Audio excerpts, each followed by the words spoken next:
The airline hands you a seat, and you think that's final. It isn't. Most people don't know that. They book a flight, take whatever they're given, and squeeze into a middle seat near the back, believing that's just how it goes. I spent 32 years in this industry, most of them at the front of the cabin and at the gate, and I watched better seats change hands every single day, quietly, for free, going to the handful of people who knew when to reach for them. Today, I'm going to show you exactly how they did it. None of it is complicated, and I promise you, not one thing I'm about to share is about being old or slow or behind the times.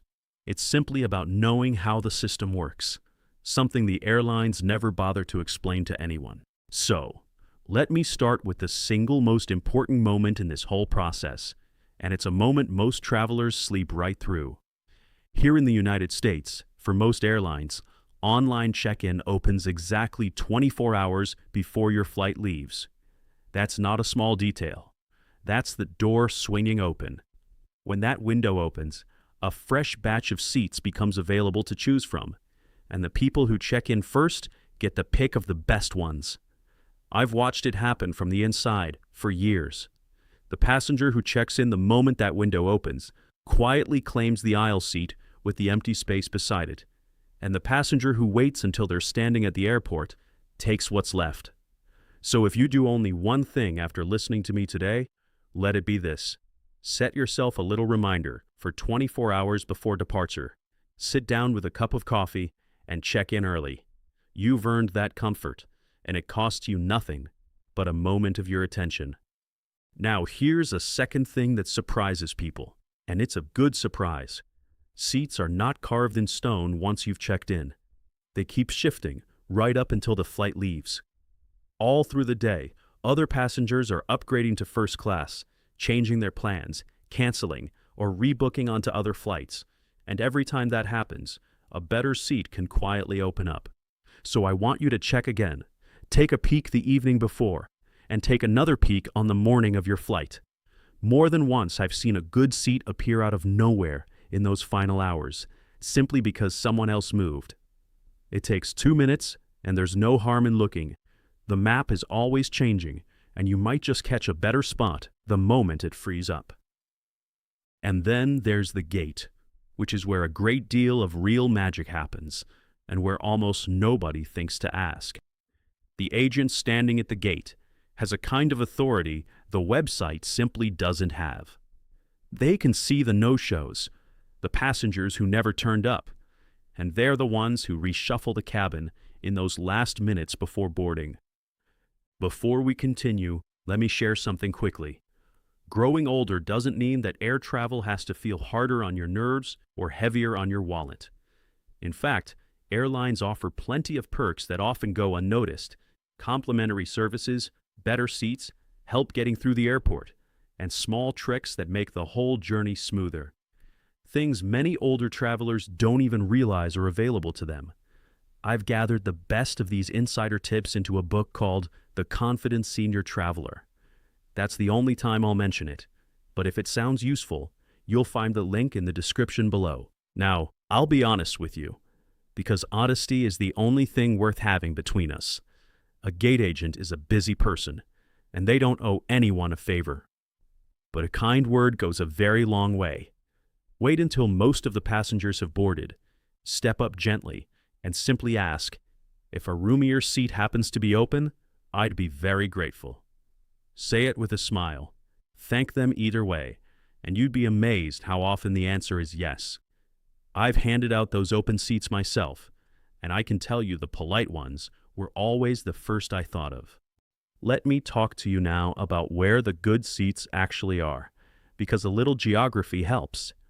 The exit rows and the bulkhead seats, that's the first row of a section, right behind a wall, tend to have noticeably more room for your legs.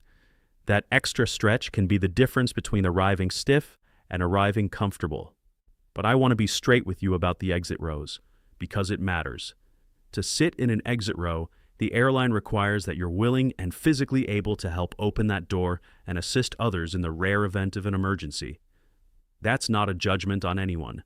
It's simply a safety rule, and the crew will ask, So if lifting a heavy door and moving quickly isn't something you'd feel steady doing, choose the bulkhead instead, which gives you that lovely open space in front without the responsibility. Both are wonderful. Just pick the one that fits you, and never feel you have to justify the choice. Now I want to speak plainly about something that too many people are shy to use, and it breaks my heart a little, because it's yours by right. If you have any difficulty walking long distances, standing for a while, or getting down a jet bridge, you are entitled to ask for special assistance. And here in the United States, that isn't a favor the airline grants out of kindness. It's protected by law.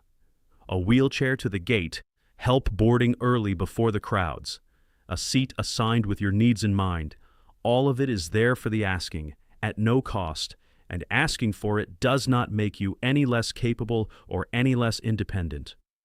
I've seen proud people struggle in a long line rather than raise their hand, and I always wished they'd known.